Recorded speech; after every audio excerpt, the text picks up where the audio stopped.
For every poor fit, under-researched pitch you have for podcast guests in your inbox, you likely also have one or maybe two pitches from podcast growth experts. Somebody who can grow your show by thousands of downloads guaranteed for just a couple of bucks. But here's the question. Is there an ethical version of this? Because obviously that's probably not going to be legit, ethical, etc. But is there an ethical podcast growth expert? That's the question we're answering today. Welcome to the More Profitable Podcast with Stacey Harris. I'm Stacey, and this is the spot to learn more about the strategies, tactics, and tools you need to build your more profitable podcast.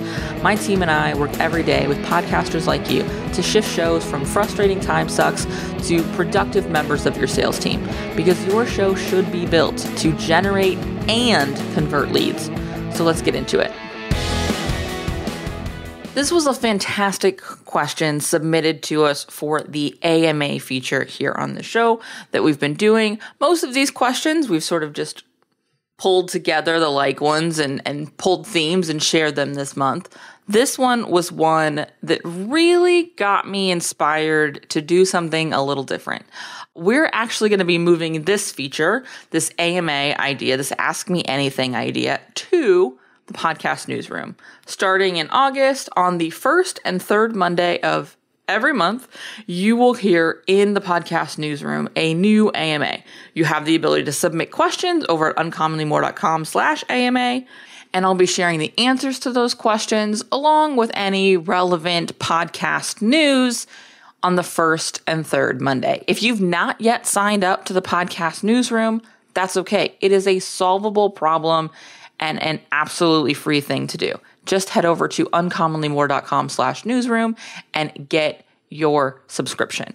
So the question as it was sent to me says, and I'm going to read this out because I kind of love the way this person framed it. I see DMs every day from someone who is a, quote, podcast growth expert, end quote, and can grow my show by thousands of downloads. I know it's spam, but is there a, quote, ethical, end quote, version of this? I love this question because I too get these, and I guarantee you do too, because they're pervasive, invasive, honestly. They are everywhere. They're in my DMs on Instagram. They're in my DMs on LinkedIn.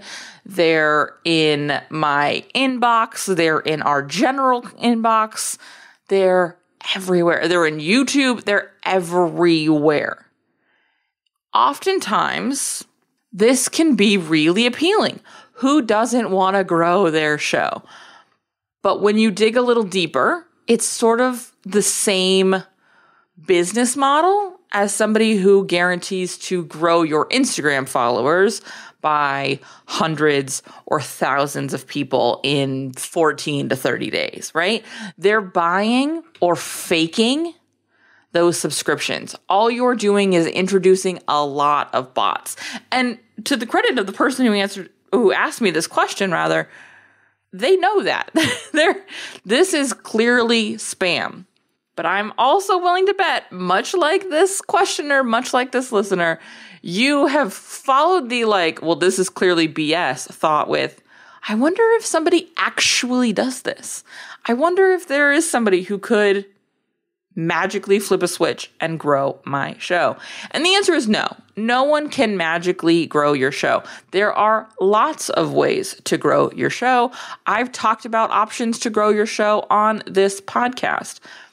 I'm going to link in the show notes an episode where we talk all about growth strategies and some ideas that you can implement. I want to today instead talk about the first fundamental step you have to take before you hire anyone to, quote, grow your show. And that's understanding why you want that growth, the purpose of the growth. And the reason I want you to understand this first is because until you understand the intent of the growth, the purpose of those new listeners, of those new people joining your community, you don't know who they are. So much about marketing, so much about our business is about reverse engineering, figuring out what we want, where we want to go, and then backtracking to how we get there. And when we focus on growth for the sake of growth, we don't filter who it is we want to invite in, who it is we want to attract, who it is we want to grow. And so we grow for the sake of growth. And then we're like, well, great, I have 1,000 more or 10,000 more or 1,000,000 more downloads than I had before. That makes my ego feel good. Like, look how many people like me. And then you end up in conversations with someone like me and you want to know why your show won't convert. You're telling me I've got 1,000, 10,000, 100,000, 1,000,000 people listening to my show every month. By the way, these are wildly dramatized numbers. Just to put that out there. But you're telling me that, and then you're like, I don't know why no one is buying anything. And I'll go in and I'll listen. And sometimes it's because you have skipped the calls to action. You have not invited anyone to purchase anything. Honestly, that happens sometimes. But more often than not, I go, well, great, who's listening? How did you grow the show? Well, we ran a lot of Facebook ads. Oh, cool. So who did you put those ads in front of? Anybody who listens to XYZ podcast. It's like, okay. Well, we wanted to attract podcast listeners. Well, okay, but you don't actually want consumers to listen to your show. Your show is likely not built for somebody to just love it, binge it, and share it. If you're listening to me right now, it's likely that your show is built to generate, educate, and convert right fit clients into your business. And that's why when we talk about strategy, we talk about who are your right fit clients. What do they need to know to make the decision to work with you? These are the kinds of questions we're talking about when we talk about the audience, instead of, I just want more of them. Because more is great. More feels good. More feels like it should work.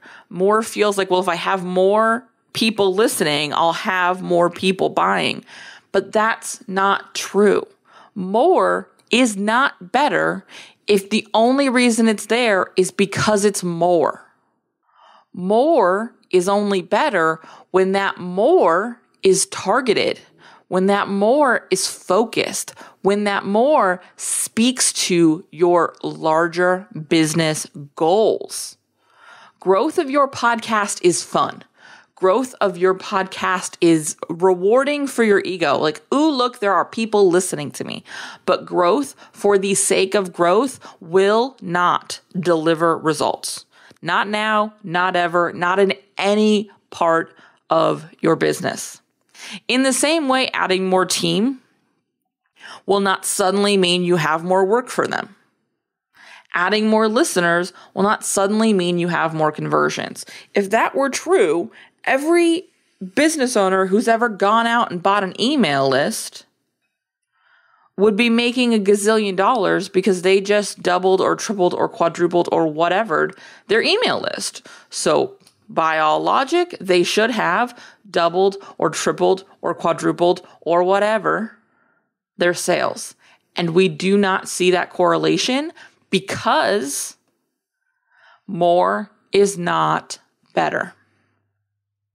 More is just more. And so before you start looking for more, I want you to look at what is. Is your show currently doing what you want it to do?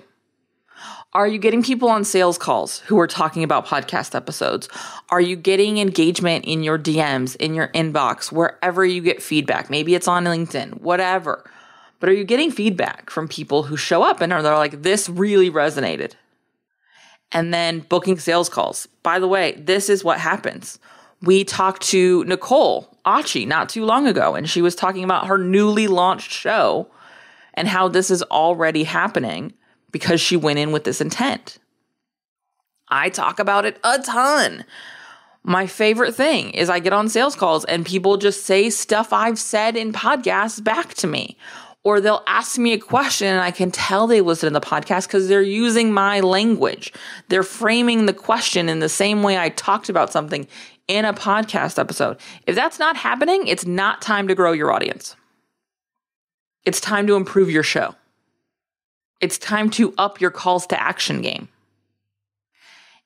You cannot increase visibility on something that's not working and expect the increased visibility to be the thing that makes it work.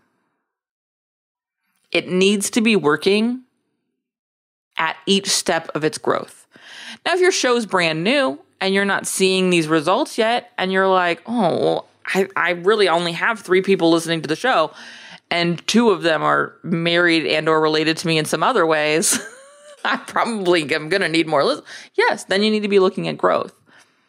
But handing that responsibility over to someone else and saying, hey, just grow my show by whatever means necessary is also not going to get you where you want to be. It's going to be about you having targeted conversations, you going and engaging in targeted places, you starting to engage with the audience you want to be listening to your show and sharing your show with them. It's about going to them up front. And oftentimes when I find people looking for these sort of fast track growth people, they've skipped the step of understanding what they want their show to do inside of their business. They have been sold on the idea that sitting behind a microphone once a week and talking to yourself and then sharing it with the internet is going to just immediately convert, and there's no other step after that. And that is not true. And so I thank you for submitting this question, because I know we've all had that moment. I have it too, where you're like, oh, you could add 10,000 new listeners to my show tomorrow. Well, for me, my show works. I know my show works. I know my show's converting. So heck yeah, let's just add 10,000 people and see what happens. But when you start to explore what that growth looks like, it becomes less and less about attracting in the people who you want to see there. And that's a misstep.